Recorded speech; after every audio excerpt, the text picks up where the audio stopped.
সে শহীদ যারা হয়েছেন তাদের কোনো পরিচয় ছিল না, তাদের একটি পরিচয়, তারা শহীদ। তার কোনো ডান ছিল না, বাম ছিল না, তাদের পরিচয় কেউ বলে না সে শিবির, তাদের পরিচয় কেউ বলে না সে জামায়াত, তাদের পরিচয় কেউ বলে না যে বিএনপি। বিভিন্ন দল তাদেরকে পরিচয় দিতে চায়, কিন্তু আল্লাহ রাব্বুল আলামিনের কাছে তাদের একটি পরিচয়, তারা হলো শহীদ। যে ব্যক্তি তার জীবন বিলীন করে দিয়েছে তার সাথে হিসাব কিতাব তার রবের সাথে, কোনো দলের সাথে না। এই জিনিসটা যখন আমরা আন্ডারস্ট্যান্ডিং করতে পারি, স্পিরিচুয়াল জার্নির মধ্যে যখন যাই, তখনই আমরা আউটসাইডের মতো গুলির সামনে দাঁড়ানোর সাহস পাই। আমরা কোনো ব্যক্তি বা নেতার কথায় কখনো গুলির সামনে দাঁড়ানোর সাহস পাই না। আমাদের যে আদর্শ রয়েছে, যে দলীয় এজেন্ডাগুলো রয়েছে, সেগুলোর ভিত্তিতেই আমরা দীর্ঘদিন ধরে মানুষের কাছে কথা বলে আসছি যে আমাদের একটি পরিচয়, সেটা হলাম এই বাংলাদেশে আমরা হলাম মুসলিম। এই মুসলিমের কোন ব্যক্তি, দল, বিভিন্ন বিভাজনের কোন পরিচয় হতে পারে না। আমরা 3 তারিখে যখন সেই শহীদ মিনার একত্রিত হয়েছিলাম একটি স্লোগানের মধ্যে দিয়ে, ফেসিবাদী ব্যবস্থার বিলোপ চাই এবং একটি নতুন রাজনৈতিক বন্দোবস্ত চাই, সেখানে কি কেউ ডান হিসাবে গিয়েছিল, কেউ কি বাম হিসাবে গিয়েছিল, কেউ কি বিএনপি হিসাবে গিয়েছিল, কেউ কি জামায়াত হিসাবে গিয়েছিল? আমাদের একটাই পরিচয় ছিল, আমরা একটি ফ্যাসিস্ট খুনি শেখ হাসিনা দ্বারা নির্যাতিত মুসলিম জনগোষ্ঠী ছিলাম। এই মুসলিম জনগোষ্ঠী একসাথে ঐক্যবদ্ধ হয়ে নিজেদের জীবন, চোখ, হাত, পা সবকিছু বিলীন করে দিয়ে একটি পর্যায়ে এসে আজকে আমরা দাঁড়িয়ে বলতে পারি যে আমরা সেই খুনি হাসিনার বিচার চাই বাংলাদেশে। আওয়ামী লীগকে আগামী নির্বাচনে নিবন্ধন বাতিলের মধ্য দিয়ে যে খুনি একটি সংগঠন, সেই সংগঠনের বিচার প্রক্রিয়ার মধ্য দিয়ে একটি সুস্থ সুন্দর মানবিক আমরা বাংলাদেশ গঠন করতে চাই। এটা কি বলা আমাদের অপরাধ? যদি অপরাধ না হয় তাহলে কিসের এত দলাদলি, ব্যক্তি লড়াই, স্বার্থ লড়াই? আমরা আশা করি আমরা 3 তারিখে জনগণ দেখেছি, আমরা 5 তারিখে জনগণ দেখেছি। আমাদের মঞ্জিলে মাকসুদ হলো জনগণ। জনগণের মধ্যে যাব, জনগণের ফয়সালা করবে এই দেশে কি হবে। আমাদের গ্রামে যে আন্টি খালারা রয়েছেন, অনেক কষ্ট করছেন, দ্রব্যমূল্যের অনেক ঊর্ধ্বগতি। আজকে সবে বরাত বলা হয়েছে যে মুক্তির রাত, তারা কি মুক্তি পেয়েছে? লোকাল গভর্নমেন্ট গুলো ইফেক্টিভ না। আমরা যখন বলেছি যে আমাদের লোকাল গভর্নমেন্ট গুলো ধসে পড়েছে, মানুষ প্রতিনিয়ত সার্টিফিকেট, তার জন্ম নিবন্ধন সনদ তৈরি করতে পারছে না, ধারে ধারে ঘুরে বেড়াচ্ছে, সেখানে আমরা বললাম যে জাতীয় ইলেকশনের আগে একটি স্থানীয় নির্বাচন প্রয়োজন এবং সকল দলগুলো ঐক্যমত হয়েছে এক্সেপ্ট ওয়ান পার্টি।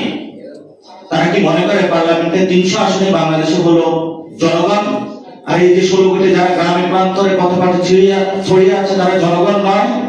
যে জনগণের সাথে আঙ্গুল তুলে কথা বলে 300 মানুষকে শুধু জনগণ বানানো, এইসব বেইনসাফি কাজ করার থেকে বিভিন্ন দলকে বেরিয়ে আসতে হবে। জনগণের কাছে যান, প্রান্তিক লেভেলে সেবা দেন। যেই বাচ্চা জন্মগ্রহণ করেছে তার টিকা দিতে পারতেছেন, আপনারা এখানে ফাইজলামি করতে আসছেন, আপনারা এখানে ন্যাশনাল ইলেকশনের কথা বলেন জনগণের প্রান্তিক লেভেলের সেবাগুলো থেকে বঞ্চিত করছেন। এ ধরনের আমরা দেখেছিলাম, আমরা বলেছিলাম আওয়ামী লীগকে নিষিদ্ধ করতে হবে, আমরা বলেছিলাম ন্যূনতম সংস্কার করতে হবে, কিন্তু তাদের বোধোদয় হয়নি। আচ্ছা 2 মাস পরে সেই কথাগুলো বলতেছে, আমরা 2 মাস আগে বলেছিলাম। এ ধরনের নির্লজ্জভাবে, অসভ্যভাবে যদি বাংলাদেশকে পলিটিক্স করতে চায়, ছাত্র সমাজ এবং আমাদের যুব সমাজ ঐক্যবদ্ধ আছে, আমাদের শরীরে রক্ত আছে, আমরা দিব। আমরা তাদেরকে বলেছিলাম যে তোমাদের আছে টাকা, তোমাদের আছে পাওয়ার, আমাদের আছে রক্ত। রক্তের সামনে দাঁড়াতে পারবে না ইনশাআল্লাহ। এবং আমরা আপনাদেরকে বলবো, আপনার সেন্ট্রাল লিডারকে ওদিকে তাকাবেন না। 5 তারিখে এগুলো তাকিয়েছিলেন, পাড়া মহল্লায় নিজ উদ্যোগে দাঁড়িয়ে গিয়েছিলেন না? এখন দাঁড়াতে সমস্যা কোথায়? এই জন্য আমি সকলকে আহ্বান জানাবো, আমরা একটা সেন্ট্রাল স্ট্রাকচার রেখেছি, কিন্তু বাংলাদেশে আপনারা সবাই স্বাধীন। আমরা এই স্বাধীনতার জয় ছিনিয়ে এনেছি আমরা এই 24-এর গণ অভ্যুত্থানের মধ্য দিয়ে। গণ অভ্যুত্থানের পরে বাংলাদেশে কোনো ধর্ম বিরোধী পলিটিক্স চলবে না। গণ অভ্যুত্থানে বাংলাদেশের পরে পরবর্তী ট্যাগিং পলিটিক্স চলবে না। গণ অভ্যুত্থানের পরে কোনো ওমেন যারা আছে তাদেরকে নির্যাতন চলবে না। গণ অভ্যুত্থানে বাংলাদেশিদের উপরে কোনো বিদেশি শক্তির চোখ রাঙানো চলবে না। আমরা যেহেতু ঐক্যবদ্ধভাবে বিশ্বাস করি, আমাদের ফ্যামিলি, সোসাইটি যারা রয়েছেন, সব জায়গায় আমরা আমাদের জায়গাটুকু স্যাক্রিফাইস করে ঐক্যবদ্ধ হই। আশা করি এই যে আগামী ইলেকশন আসতেছে, সেই ইলেকশনে আমরা বারবার বলে আসছি যে আপনি 72 সালের যে সংবিধানটা তৈরি করে হয়েছিল, একদলীয় সংবিধান, সেই সংবিধানে তো জিয়াকে স্বৈরশাসক বলা হচ্ছে, ফ্রেমিং কাঠামো করে জিয়ার স্বীকৃতি দেওয়া হয়েছে। তাহলে আপনি সেই সংবিধানের কেন যাতে আপনার মায়া কান্না হচ্ছে আপনাদের? আপনি একদলীয় একটা সংবিধানের মধ্য দিয়ে বহুদলীয় গণতন্ত্রের কথা বলছেন। এই যে বাংলাদেশে বিচারিত রাজনীতি, এগুলো বন্ধ করতে হবে আপনাদেরকে।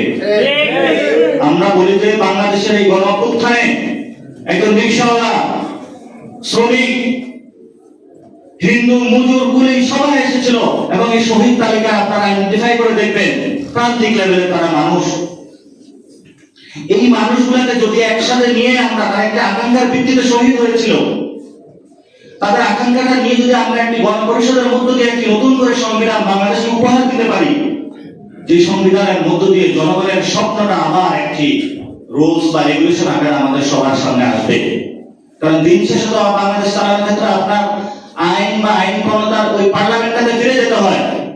সে আইন যদি মুজিবীয় আইন হয়, সে আইন যদি ইন্ডিয়ান ফেস এক্সটেনশন ফেসিস্ট মুজিবীয় আইনের মধ্য দিয়ে বাংলাদেশকে আবার শিকল পরানোর চেষ্টা করা হয়, সেই নির্বাচন পার্লামেন্ট খেলা দিয়ে কোনো লাভ হবে না বাংলাদেশে।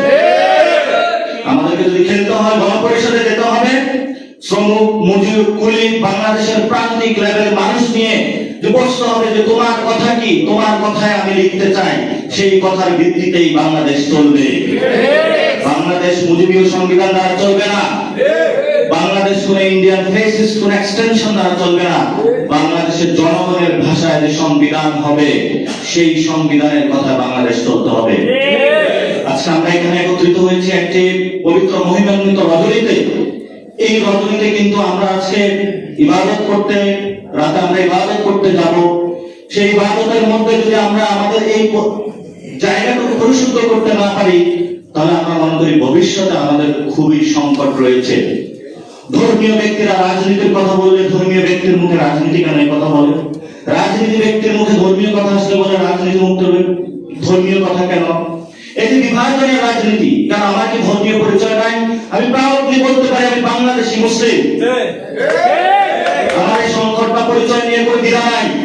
যদি কারো মুসলিম বাংলাদেশে এই সংকট বা পরিচয় দিতে লজ্জাবোধ হয়, আমরা মনে করবো 24-এর পরে সময় এসেছে একসাথে সবাই দাঁড়াই, আমাদের পরিচয় আমরা বাংলাদেশি, আমাদের পরিচয় আমরা মুসলিম। মুসলিমরা কারো কাছে মাথা নত করে না, মুসলিমরা সবাই তাদের শির উঁচা করে ভবিষ্যতের সামনে চলবে। সেই চলার পথে সবাই সারথি হওয়ার জন্য সবাইকে আহ্বান